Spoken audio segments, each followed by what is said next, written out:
Vocês sabem que ontem eu não pude fazer o Papo de Graça e eu não dei nenhuma razão, mas é porque vai fazer um ano agora, sofrendo de maneira atroz de uma coisa chamada herpes zoster. O Braulio vai botar aí para você algumas das imagens daquilo que na minha terra e no Nordeste a gente chama de cobreiro.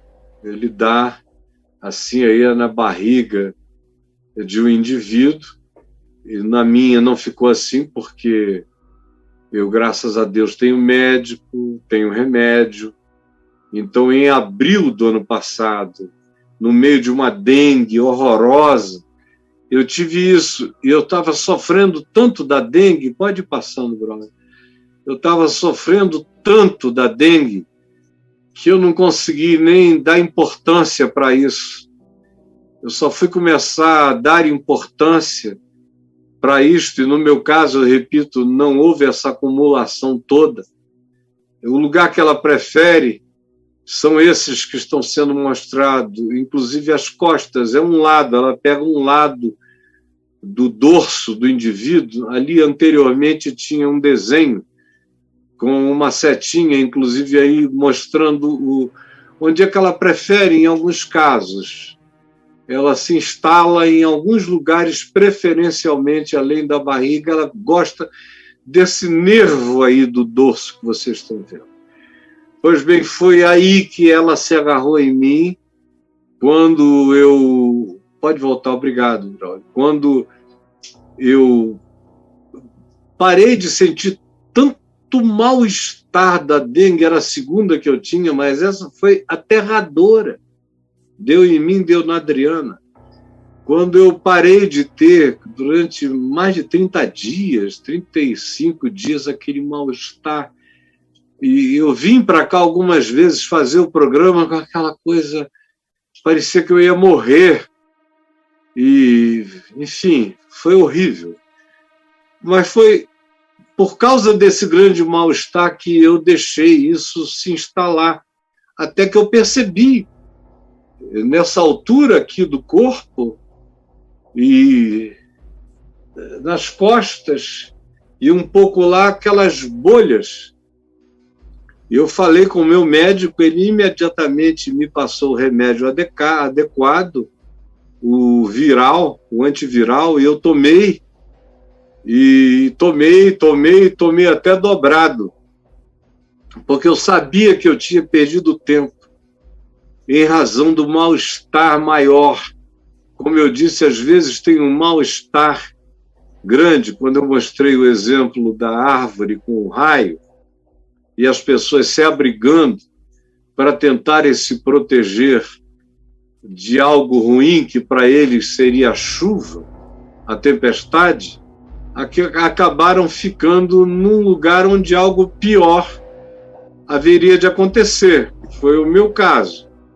Eu estava me protegendo da dengue.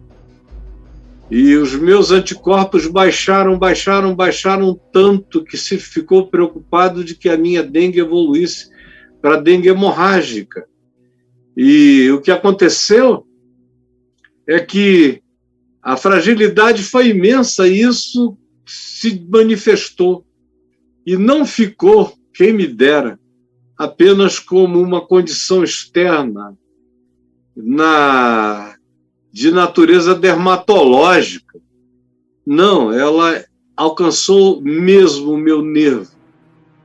E vai fazer agora uns 10 meses que eu estou com uma neuropatia horrorosa. Vocês me veem fazendo aqui o programa, conversando, pregando, entrevistando pessoas, mas só Deus sabe como eu sinto dores. Como agora, enquanto eu falava com vocês desde o início do programa, eu estou com toda essa região retesada, porque são muitas as estiletadas, as dores. E aí é com uma dose dobrada de gabapentina, que é o recurso adequado para isso. E no passado eu vinha tomando também a lírica, que é um outro que acompanha, mas ela tem o poder de roubar palavras. E eu comecei a me sentir saqueado no meu maior tesouro, que é a minha capacidade de falar com as palavras que eu queira. Não me faltam palavras, nem verbos, nem adjetivos, nem substantivos. Aí começaram a faltar e eu falei, deixa eu sentir dor, mas que não me faltem esses instrumentos divinos da graça, que são palavras soltas e livres, me antecedendo na minha fala, como, por exemplo, agora, eu estou falando há um tempão, sentindo uma dor horrorosa aqui, estiletadas, como se houvessem estiletes variados, com as pontas incandescentes me furando por inteiro. Aí daqui a pouco é uma ardência aqui nas costas, ou furada lá. E faz 10 meses que a neuropatia se instalou, com essa gravidade que só piora.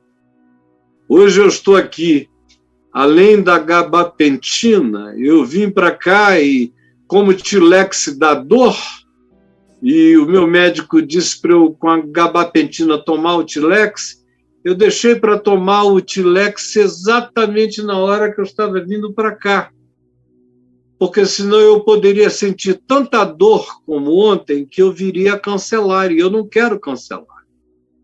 Eu vou continuar me espremendo todo aqui até o dia em que haja uma vitória sobre isso. Aí você diz, mas Caio, você não é um homem de Deus? Eu sou um homem de Deus. Eu sou o homem de Deus que diz está doendo. Há muitos anos que tentei abrir a porta da liberdade quando era proibido para os crentes sentirem dor, quando todos os líderes evangélicos adoeciam escondidos, quando o mal-estar da mulher ou do próprio pastor, que tinha que ser conduzido ao hospital, fazia isso de madrugada disfarçado, porque o que se propagava é que crente não tinha dor, crente não adoecia, crente não sofria nada, vinha no pacotão da teologia da prosperidade, da programação neurolinguística dos crentes, vinha tudo isso. O cara se tornava um super-homem. Isso era no início, no fim dos anos 80, início dos anos 90, que essa doença, que não foi embora de todo, não foi embora, ainda está aí, mas tomou conta da maioria das igrejas e dos pastores.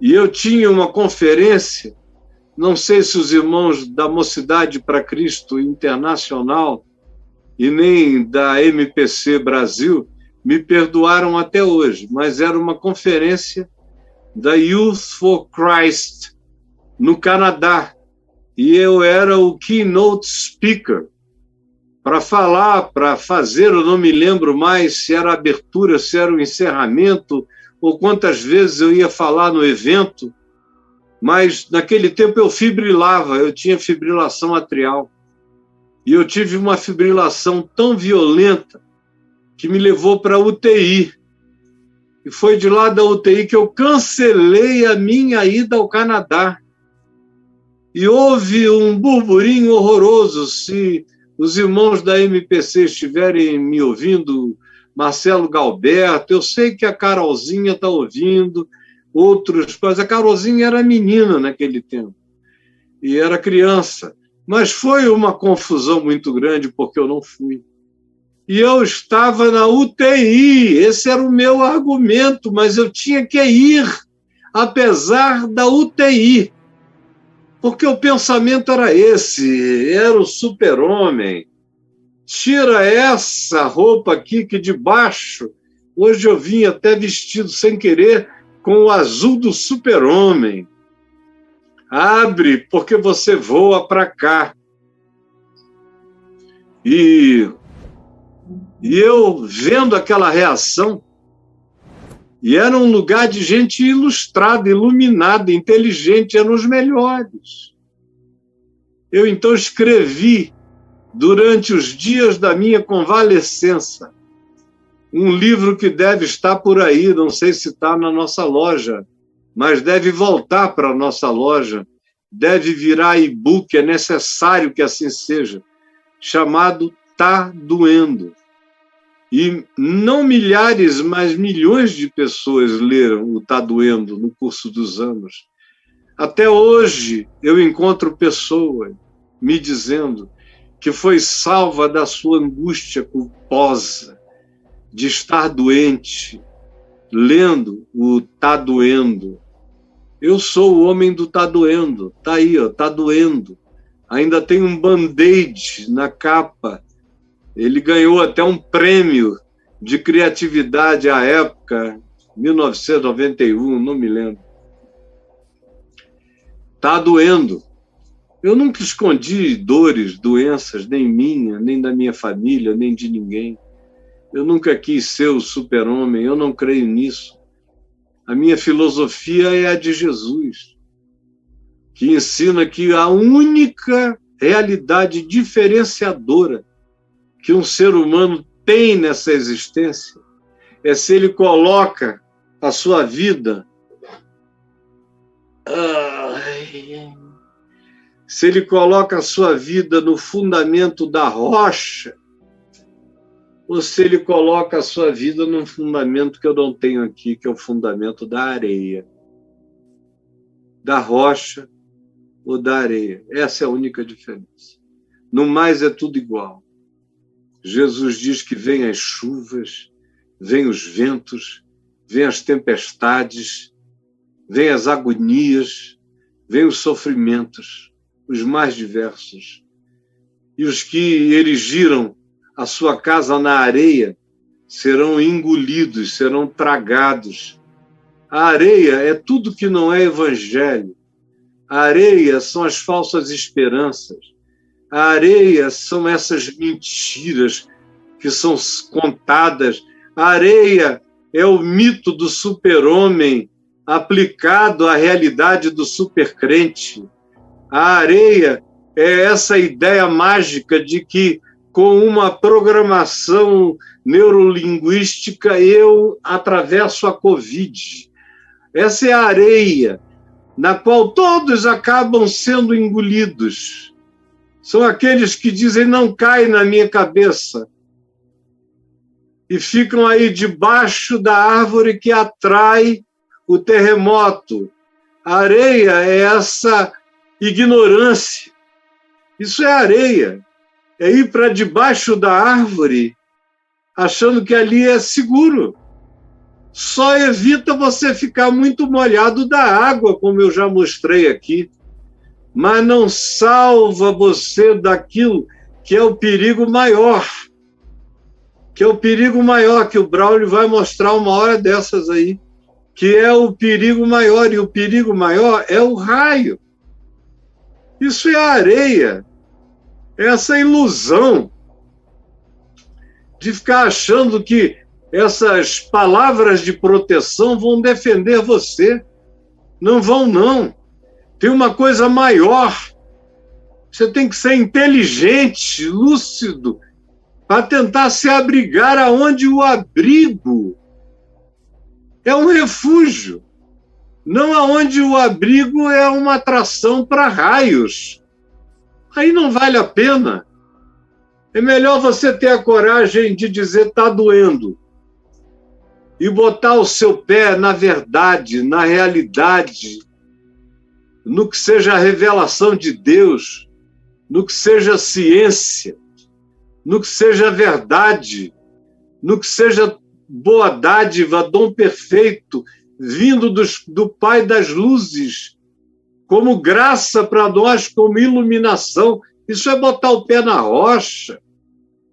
é andar na sinceridade humilde do Evangelho, com a inteligência dos sábios, sabendo que o que acontece a um, acontece a outro. O que acontece a um, acontece a outro. Porque essa vida, essa existência é uma bobagem. Quantos santos vocês acham que deixaram de ficar estendidos no chão dos campos ensanguentados? Quantos? Quantos santos morreram de fome nas grutas? Quantos? Quantos foram traspassados, tiveram as suas cabeças decapitadas? Quantos santos? Quantos justos? Quantos seres humanos bons não estão agora, nesse momento, entubados? Gente boa, boa, linda e santa, pura, irrepreensível. É verdade que ao lado, muitas vezes há um perverso das mesmas condições, mas nessa existência, há um livro meu baseado no texto do Eclesiastes, um livro antigo que eu acho que a primeira vez que eu preguei a mensagem, eu ainda era pastor em Manaus, nos anos 70, e logo depois, quando eu fui para Niterói, em 80, 81, eu preguei a mensagem de novo, ela foi muito impactante, foi transformada em livro imediatamente, chamada Quando a Vida é uma Bobagem. Quando a Vida é uma Bobagem. Não está aí disponível, mas vai estar. Eu sei que o Davi e o John estão me ouvindo, é um tipo do livro que está disponível hoje, já e agora, porque mostra que o que acontece ao ente de Deus acontece também àquele que blasfema da graça. E a diferença qual é? É em quem você põe o seu refúgio.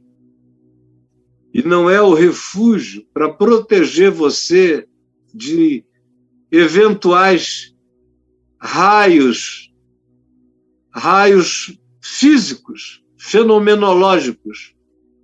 Não, é um refúgio que protege a sua alma. Você pode ser uma das vítimas de Auschwitz, ou de Dachau, ou de Treblinka, tanto faz, de qualquer campo de concentração. E você, como milhões morreram, poderia ser um dos que, com toda a pureza de coração, estaria sendo imolado no silêncio dos inocentes. É isso que Jesus ensina em Mateus, no capítulo 7. É isso que a Bíblia inteira ensina. Ela nos prepara para viver e nos prepara para morrer. Como diz Paulo, porque se vivemos, para o Senhor vivemos. E se morremos, para o Senhor morremos. Quer, pois, vivamos ou morramos, nós somos do Senhor. Essa é a palavra. Nada me separará do amor de Deus, nem Covid-19, nem qualquer outra criatura que dela derive, que dela varie. Meu corpo pode morrer.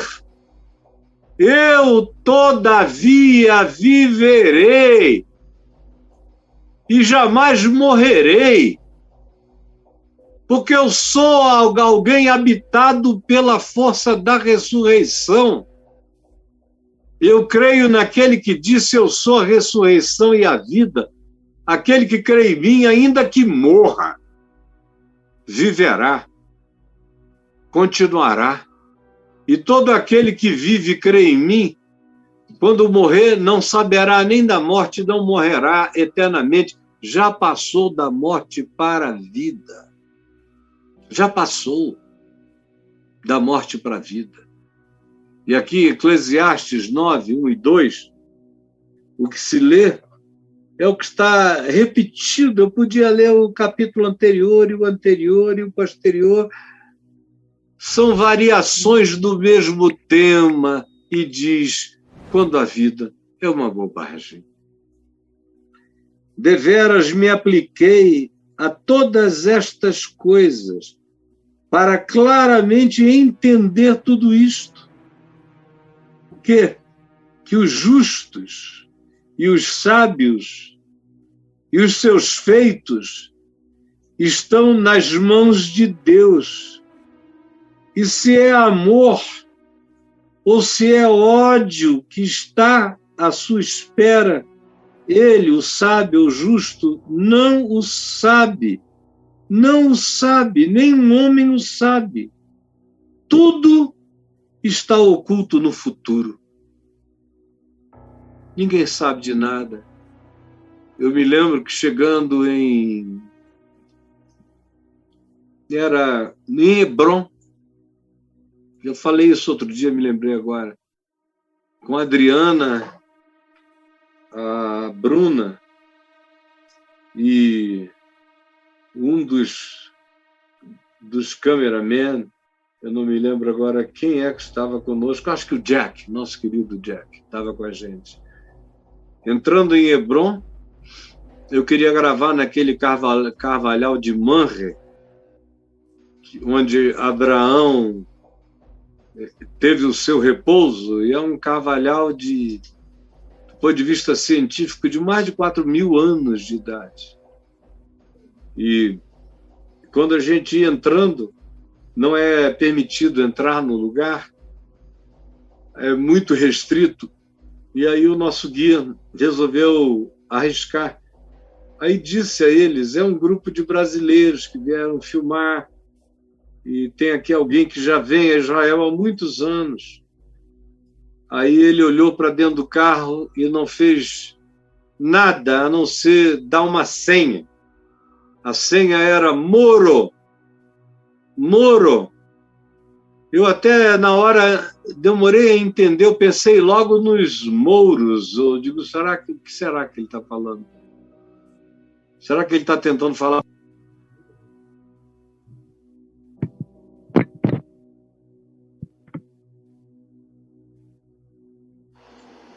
Eu parei aqui porque um amigo me ligou lá do Nanai.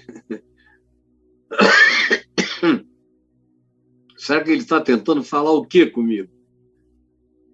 E aí é que acho que foi a Adriana que entendeu primeiro, aí já lhe gritou assim: ô, Moro, Moro! Aí todo mundo, Moro! E eu também falei: Moro. Aí ele: pode passar. Porque o Moro tinha virado uma senha internacional de confiabilidade.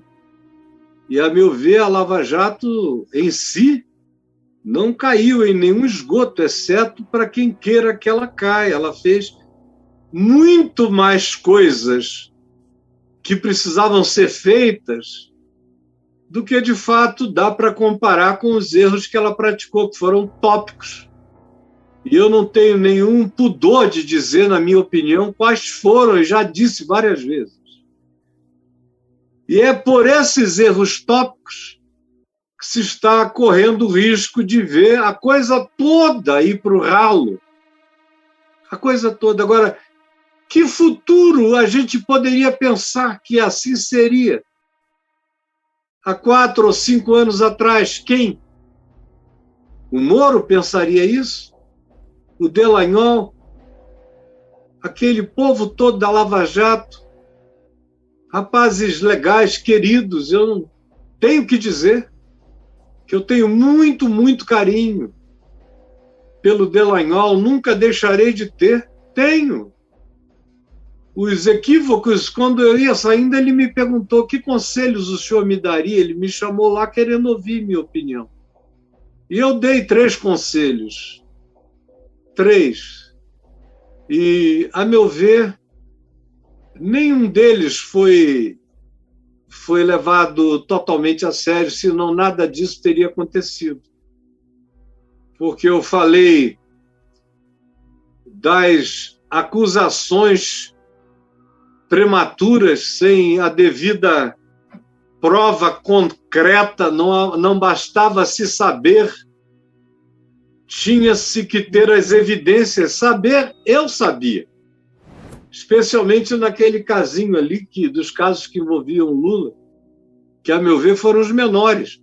Foram só grandiosos porque o personagem era ele, mas os casos em si eram muito frágeis. E saber que ele opera daquele jeito, eu, infelizmente, sei. Pelo menos tentou operar comigo. Então, eu sabia, mas eu disse, não adianta, tem que ter mais do que isso. Então, é preciso tomar um cuidado enorme com esses modelitos todos de culpa e de agentes de culpa e com a centralização do fator culposo maior, que no caso era ele. Eu falei, olha, nunca mais na vida brinquem com isso. Cheguei a falar também sobre o perigo do recurso todo, que eu tinha aprendido muito sobre como lidar com o dinheiro e que era preciso colocá-lo no lugar dele antes que ele tomasse qualquer caminho de poder no nosso coração. E conversamos a respeito de algumas coisas nesse nível. E eu fiquei triste, porque esse é o país do Macunaíma, onde o herói nasce ao contrário. Nasce mesmo de bunda para fora, cai, aonde tudo é o oposto. Aqui tudo tem a glória da insensatez, é o que tem maior probabilidade de aqui prevalecer. Nós mesmos somos um povo ávido por novidades, por invenções, por magias. Nós somos um grande covidário, um grande terreiro de magias e magias e magias. E o nosso olhar político é um olhar mágico, tudo é mágico, tudo tem a ver com a gente, conosco.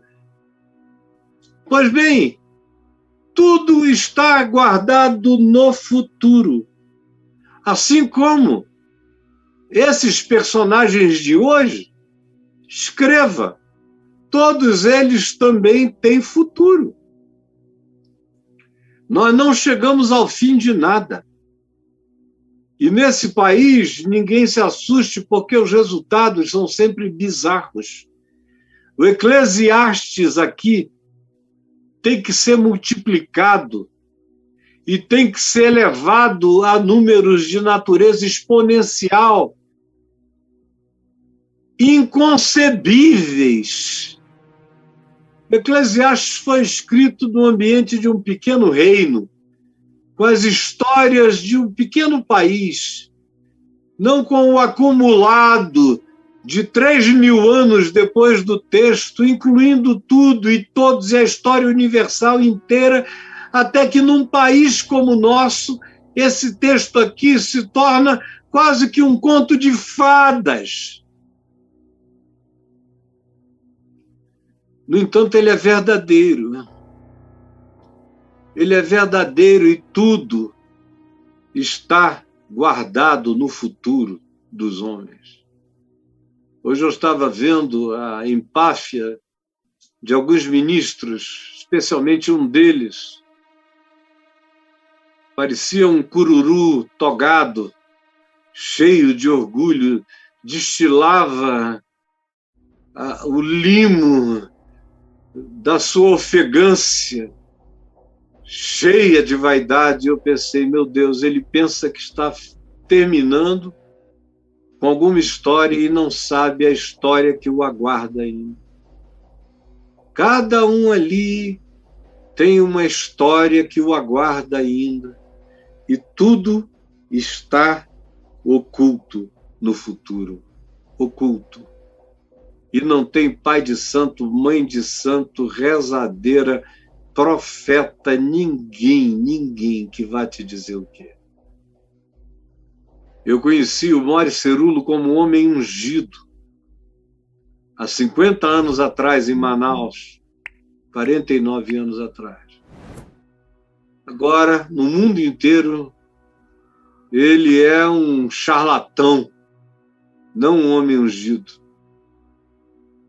Eu conheci aqui neste país uma quantidade grande de seres humanos que eram respeitados como homens de Deus e morreram como salafrários. Ninguém sabe o que está oculto no futuro. Eu posso apenas cuidar do meu presente, da minha alma hoje.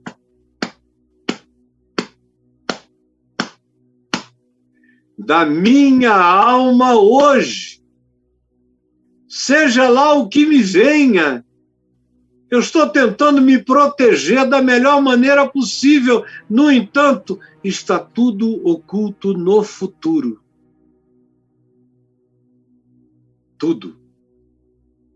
E só sobreviverá ao futuro quem tiver os pés na rocha do Evangelho, quem tiver o alicerce do ensino e da prática e do Espírito de Jesus, para aguentar o tranco da história, da existência e atravessar essa existência, não importa o que aconteça. Atravessar essa existência firmado nessa rocha eterna, nessa pedra da ressurreição. Essa é a minha segurança, é a única que eu preciso. Tudo sucede igualmente a todos. O mesmo sucede ao justo e ao perverso, ao bom, ao puro e ao impuro. Assim, ao que sacrifica, ao que cultua com sinceridade, como ao que não cultua com sinceridade e não sabe nem o que é cultuar em espírito e em verdade. Ao bom, como ao pecador, a mesma coisa pode suceder. Ao que cumpre, como também àquele que não cumpre. Ao que jura, como ao que teme o juramento. Tanto faz, acontece com aquele que é banal e toma compromissos e não cumpre, nem com Deus e nem com os homens. Acontece com ele a mesma coisa que acontece àquele que é sincero no processo. Aí acabam aqui as ilusões de eu terei uma vantagem a mais. Eu tenho uma vantagem, a vantagem é saber tudo que eu sei, a vantagem é crer tudo que eu creio. A vantagem é ser como eu sou, é uma vantagem. É uma vantagem morrer como em Cristo eu aprendi a morrer. É uma vantagem viver como em Cristo eu aprendi e aprendo todo dia a viver. É uma vantagem enorme e absoluta não ter medo de nada, nem do céu, nem do inferno, nem de coisa alguma, nem de profundidade, nem de dimensão, nem criatura nenhuma, nem de forma alguma de batalha que me vença o corpo. Como disse Jesus, temei, não aquele que pode matar o corpo, mas aquele que pode jogar a alma no inferno. E não é o diabo, é esse mesmo a quem você deve temer, o Senhor. Pois do que adianta ao homem ganhar o mundo inteiro e perder a sua alma? O que dará o homem em tudo que tem amealhado em troca da sua alma? Senhor Jesus, Permite que esta palavra tenha chegado à vida de muitos, e muitos, e muitos. Obrigado. Eu sei que ela é verdadeira, é tua, e não voltará vazia. Em teu nome, Jesus. Amém e amém.